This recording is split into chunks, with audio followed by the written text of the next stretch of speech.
தமிழகத்தில் உள்ள அனைத்து அரசு டாஸ்மாக் கடைகளை மூட வேண்டும் என பாமக இளைஞரணி தலைவரும் அக்கட்சியின் நாடாளுமன்ற உறுப்பினருமான அன்புமணி ராமதாஸ் வலியுறுத்தியுள்ளார்.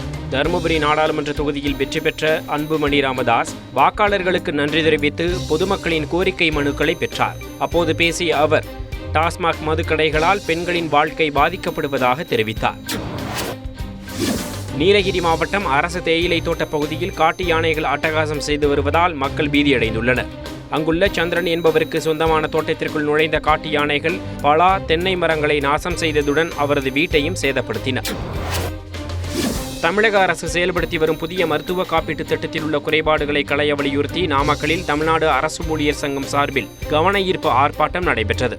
இதில் கலந்து கொண்டவர்கள் புதிய மருத்துவ காப்பீட்டு திட்டத்தில் தங்களது பெற்றோர்களின் பெயர்களையும் சேர்க்க வேண்டும் என வலியுறுத்தினர்.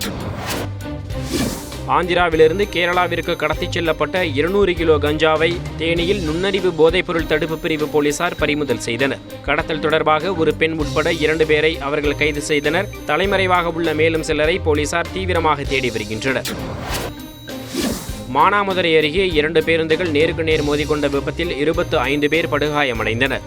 மதுரையில் இருந்து பரமக்குடி சென்ற தனியார் பேருந்து எதிரே வந்த கர்நாடக மாநில சுற்றுலா பேருந்துடன் மோதிக்கொண்டது. இந்த விபத்தில் காயமடைந்த ஒரு குழந்தை உட்பட 25 பேர் சிவகங்கை அரசு மருத்துவமனையில் அனுமதிக்கப்பட்டுள்ளனர்.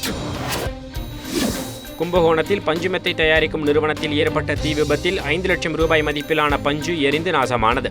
தீயணைப்பு வீரர்கள் நீண்ட நேரம் போராடி தீயை அணைத்தனர். தீ விபத்துக்கான காரணம் குறித்து விசாரணை நடைபெற்று வருகிறது.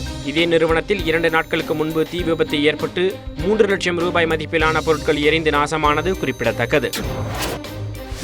கன்னியாகுமரி மாவட்டம் ஆரல்வாய்மொழி பகுதியில் மூர்த்தி என்பவரின் வீட்டில் போலீசார் மேற்கொண்ட சோதனையின் போது 30,000 ரூபாய் மதிப்புள்ள கள்ளநோட்டுகள் கைப்பற்றப்பட்டன.